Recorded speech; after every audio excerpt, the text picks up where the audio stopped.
Allô Balance, j'espère que ça va bien. Oui, je sais. Nouveau son, nouveau décor, tout est nouveau pour 2022. C'est quoi le plus beau changement dans votre vie qui arrive pour 2022? C'est quoi la plus grosse affaire qui va changer? C'est quoi le plus qui s'en vient? On va aller voir ça tout de suite. Si ça résonne pas, signe ascendant, signe lunaire. Venez dans votre carte du ciel, regardez mes titres aussi. On quitte une année 5 qui était une année en numérologie de changement, de qu'est-ce qui ne s'aligne pas avec nous. De qu'est-ce qui ne s'aligne pas avec nous. C'est frites. Année 6, c'est union, que ce soit amoureux ou pas. Là. Union et alignement. Oh, flexibilité. Vous avez appris quelque chose. Carte numéro 1. Knowledge. Apprendre, vraiment. Mais apprendre quelque chose, ça a été une nouvelle. Vers quoi vous avez eu à prendre un recul.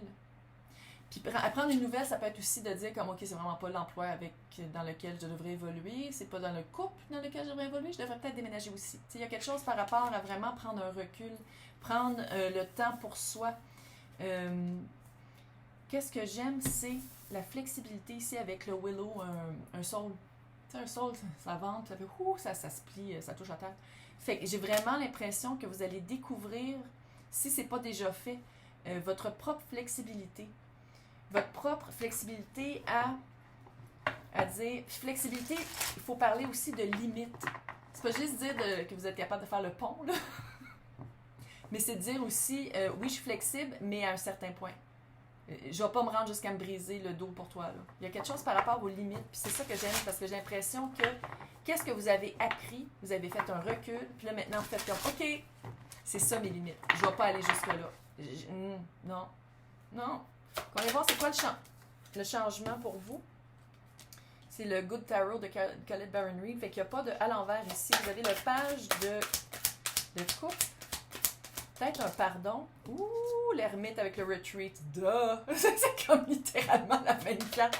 Vous avez vraiment, ouais. Vous allez changer votre manière de voir les choses. C'est tellement cute. Page de coupe. Est-ce que le gros changement, parce que ça, c'est qu'est-ce qui s'en vient, tu sais, par rapport à qu'est-ce que vous avez vécu. Est-ce que quelqu'un va venir se demander pardon? Est-ce que quelqu'un va faire une tentative de renouer? Puis c'est de ça qu'il faut que vous vous reculez par rapport à qu'est-ce que vous avez appris sur la même personne. Peu importe c'est quoi la situation ou le relationnel, c'est la même personne qui revient pour dire « Excuse-moi, voici ma coupe. » C'est petit, là. Ça sera pas gros, ça sera pas... c'est pas ça sera pas un mob, comment on appelle ça, là, une monde qui danse tout en même temps, là, pour faire comme un show, là, ça sera pas ça. Mais ça va vous laisser sur la même vibe, ça va vous laisser sur le même recul, ça va vous laisser sur la même volonté et la même réaction de faire comme non, je vais aller, j'ai besoin de temps pour y penser, j'ai besoin de temps pour voir vraiment c'est quoi, qu'est-ce que je veux. Et avec le pendu, c'est 2 cartes hyper stagnantes, là. Mais de réflexion, d'aller chercher les propres réponses à l'intérieur de soi. Puis le pendu, c'est quelqu'un qui n'a pas peur de faire ça. L'ermite, il va chercher la guérison à l'intérieur de lui. Puis le pendu, c'est vraiment quelqu'un qui fait comme, attends une minute, je vais me mettre à l'envers dans mon arbre pour vraiment voir c'est quoi la situation d'un autre point de vue. Puis c'est par rapport à votre flexibilité. Si vous avez de la misère à garder vos limites, pensez toujours comme l'autre peut peut-être penser. Tu sais, comme changer votre perspective pour vraiment aller voir comment est-ce que l'autre peut interpréter le fait que vous allez faire n'importe quoi pour cette personne-là. Tu sais, la personne va prendre n'importe quoi aussi. Tu sais, c'est de changer sa perspective puis de comprendre qu'il y a un sacrifice à faire. Mais que le sacrifice à faire, ça serait bien le fun que ce soit pas vous. Elle l'a dit. Donc, on va aller voir les répercussions sur votre vie. Tu veux-tu sortir? Ouh! Elle voulait sortir pour de vrai, mais elle était comme un peu gênée. On passe à autre chose avec le 6 d'épée. Ouh! Le 2 d'épée, 6 d'épée, c'est de l'air. Communication qui coupe un petit peu. Ouh! Nouveau début qui s'en vient. Oh yeah! 6 d'épée. 6 d'épée, c'est on passe. D'habitude, ben ça c'est le Good Tarot, fait que c'est toutes des images cute et un peu wouhou.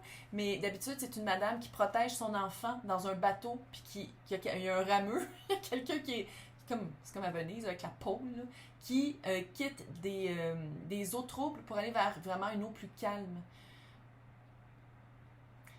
Déménagement, changement du point A au point B. On bouge. Il y a quelque chose qui bouge, puis c'est de l'air. Fait que c'est pas, je pense que c'est pas juste dans le physique, c'est aussi dans le mental. C'est de dire comme, maintenant, avec le 2 d'épée, je fais mon choix. Est-ce que je choisis moi, ou est-ce que je choisis toujours l'autre en laissant les autres me piler dessus, puis pas en n'ayant pas de limites, puis pas de boundaries, puis pas de barrières, puis pas de dire comme, OK, vous pouvez prendre tout ce que vous voulez. C'est vraiment 2 d'épée, on va faire un choix. Il y a un choix à faire. Puis je pense que c'est ça le recul que vous allez prendre, puis que vous avez déjà commencé à prendre, c'est ça, c'est de faire un choix. Avec le mort. Oh, on recommence à neuf. On recommence à neuf. Mais on recommence, malgré que le mât, c'est le fou, là, c'est comme une fée avec une trompette, là. Mais d'habitude, c'est vraiment un petit monsieur qui part en haillon avec un tout petit bagage, puis qui saute. Il n'a pas peur parce qu'il a confiance en lui, fait qu'il saute d'un ravin en sachant qu'il y a quelque chose qui va le rattraper. Ça fait un petit peu tomber en amour. Oh, elle l'a dit. Oh. Mais cute, c'est cute.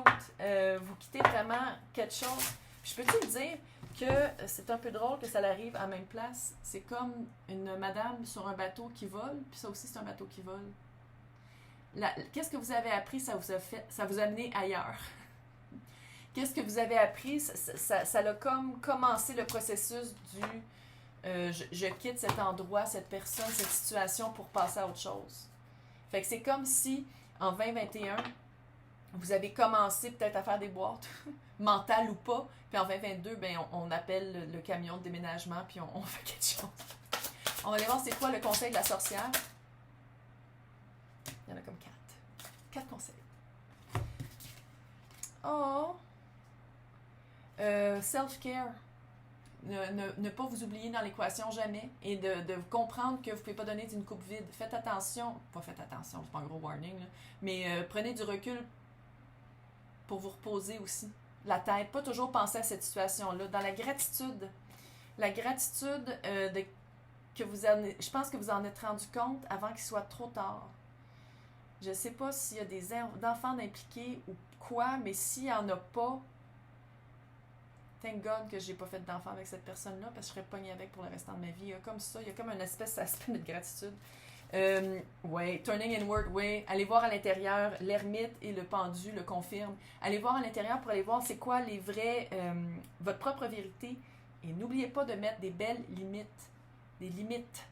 Non, ça me tente pas. Pas besoin de justifier. Non, juste non. Et donnez-vous des cadeaux. Il y a quelque chose par rapport à des cadeaux. Pas juste donner des cadeaux aux autres, mais donnez-vous des cadeaux à vous-même aussi. Ah, c'est cute! Hey, je vais vous souhaiter un super joyeux Noël et une bonne année 2022.